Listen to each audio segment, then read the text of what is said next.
our public assets and our public revenues over to big box stores, CEOs, and billionaires. But let's be clear.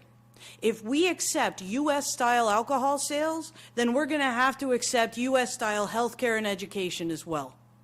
Doug Ford keeps lying about his plans for the LCBO. I don't trust him, and neither should Ontarians. He said he wouldn't sell off the Greenbelt. That was a lie. His loyalty was always with his developer friends and his donors. He says that we will always access health care with our OHIP cards and not a credit card.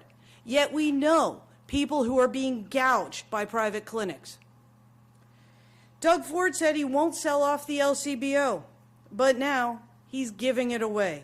And that comes with a price tag in the billions. We say, not on our watch. Premier Ford says one thing, then does another, and he hopes that we're not paying attention, or worse, that we just won't care. But we do care, and we are paying attention. We see the big box Ontario that Ford's trying to build, where everything, even our healthcare and education, will make corporations and CEOs richer. And to that, we say hell no.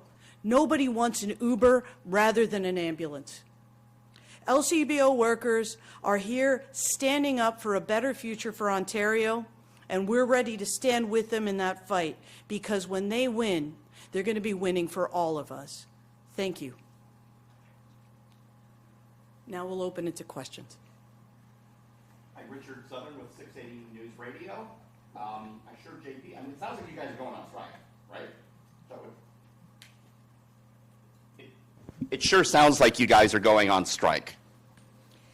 The hope, honestly, Richard, is that we get a deal. That is the hope. And the strike vote got our employers' attention, and we're hoping that they'll actually bargain with us. We've got the rest of the week, and then we have another week scheduled, so we're hoping to get to a deal. Specifically, what do you need between now and July 5 to avoid a strike? What specifically are you asking for? Specifically, we're looking to, of course, ensure our job security language is strong.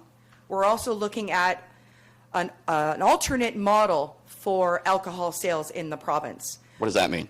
So what we're looking at is we're suggesting that there are ways to provide an alternate business model, and it doesn't include having alcohol everywhere. Another concern that we have as well is ready-to-drink products, products that are ready to drink with spirit-based.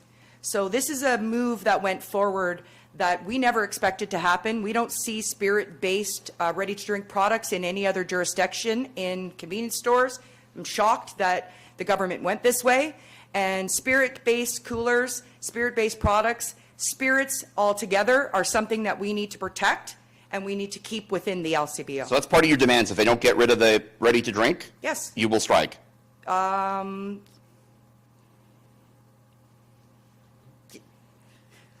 you. I think it's really simple. We have presented a comprehensive proposal to the employer about what exactly we need in order to prevent strike action. What you see is an unprecedented number of members coming together. We had an 86% turnout with a 97% strike vote.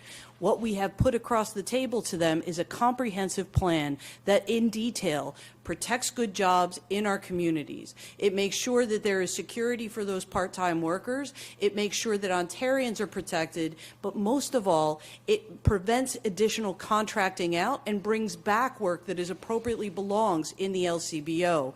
It is a plan for how to make sure Ontarians have convenience in their ability to buy alcohol, but expands the hours, protects the job, and most importantly, ensures that the revenues stay in the public sector so that they continue to fund healthcare and education rather than Galen Weston's new yacht. Okay, lastly for me, can you tell me why the union requested the no board report before the strike vote by your members? What you've been hearing is that these folks have been bargaining since March, and the employer has come to the table every time unwilling to engage. But why hold the vote if you're already requested the no board report?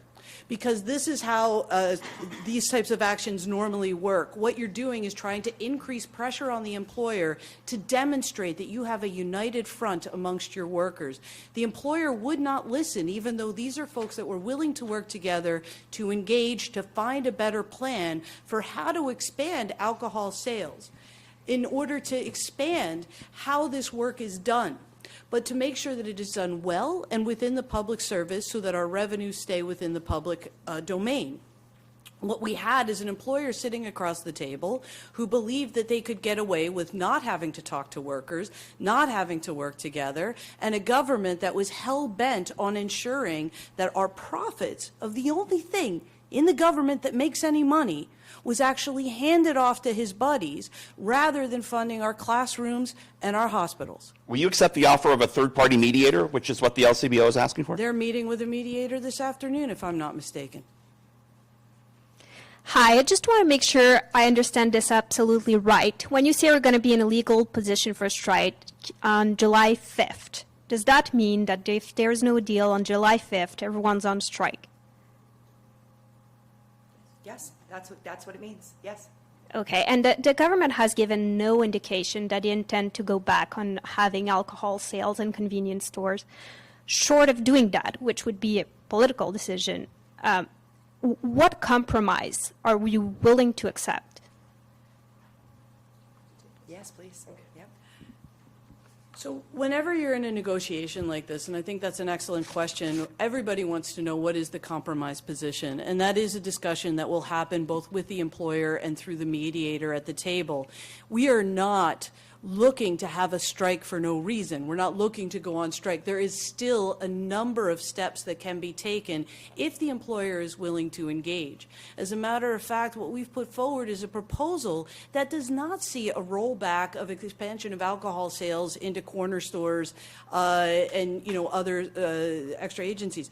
What we're looking at is protecting that work and ensuring those revenues come back in. So there's a huge amount of shared interest in this in order to ensure that Ontarians are protected and our public services are funded. As we get closer and the pressure increases on the employer, hopefully they're going to see that there's actually space for these conversations, and the ball is in their court right now to avoid strike action. Hi, Tina with City News. But just to be crystal clear, are you saying that if this government doesn't reverse its decision to put alcohol in corner stores by the fall, that you will strike? What we are saying is we have put together an alternate plan that takes into consideration the expansion of alcohol sales in a way that ensures that work is protected and that Ontarians have that increased convenience.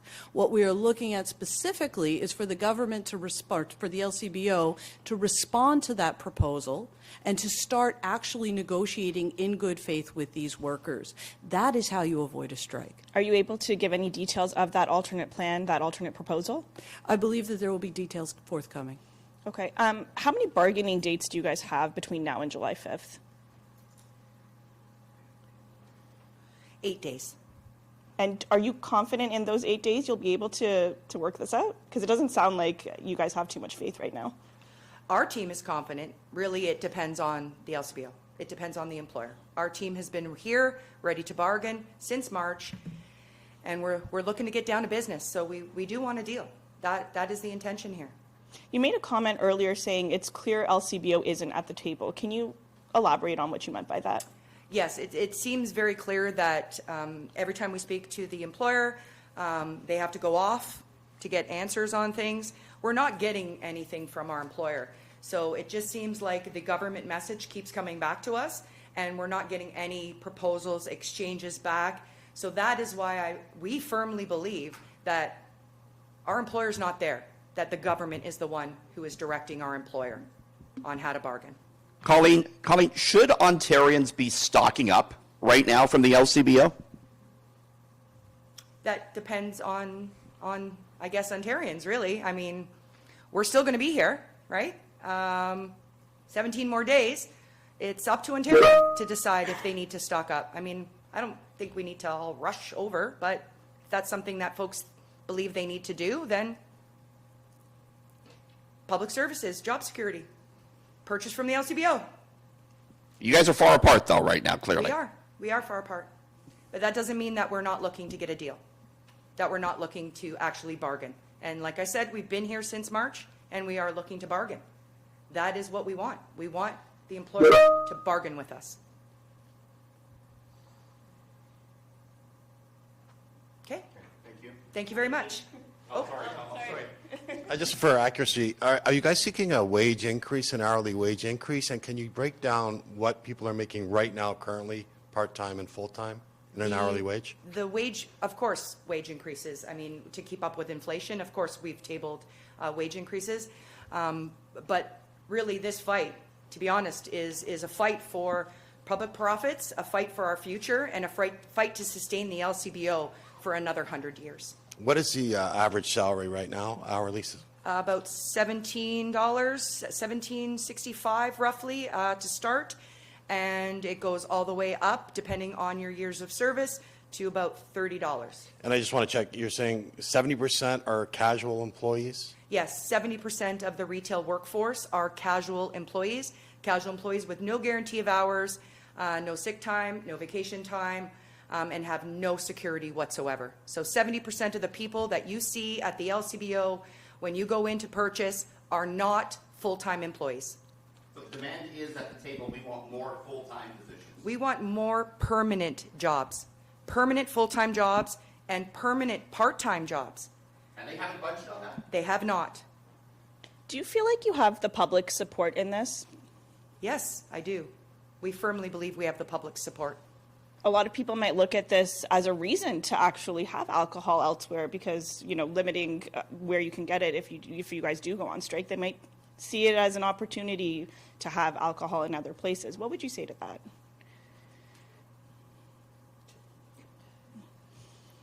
Look, as somebody who also enjoys access to alcohol, I'm just going to name that, we know that access to alcohol within a public store, within an LCBO store, means that the dollars that you're spending in that store are dollars that are being invested into public health care and public education. By containing the LCBO stores, the ability to sell alcohol in those, what that does is protect good jobs in communities. When we look about the expansion into, let's say, now, what could go wrong with alcohol in a gas station? All we have to do is talk to our friends at, MAD in order to know what happens when you miss alcohol in driving. But we're not looking at a moralistic argument here. What we're looking at is an expansion of convenience so that Ontarians can have access to alcohol, but that we do so in a way that protects those profits and that makes sure that those jobs are good jobs, that those workers who are in these spaces have access to permanent jobs, that they have access to guaranteed hours, that they have access to benefits, so that they make sure that these are good jobs in all of our communities. Further, what we want to make sure is that when you are looking at your LCBO, one of the things that people don't realize is the expansion of hours from 7 a.m. to 11 p.m. is something that's available to the LCBO to offer right now, and that the employer has refused to expand those hours because they don't want to actually provide those hours to employees. So they'd rather contract them out to these stores that are these corner stores rather than use the resource that we have and enhance it. What this team has done is create a proposal that would allow for that expansion of access, that would allow for that convenience, but still protect good jobs and those public profits. It's very simple. If the government doesn't want a hot, dry summer, then they need to look at the alternative plan that keeps the convenience, that doesn't roll back on expansion, but just make sure that it is done in a way that is responsible, that protects public money, and that protects good jobs. It's that simple.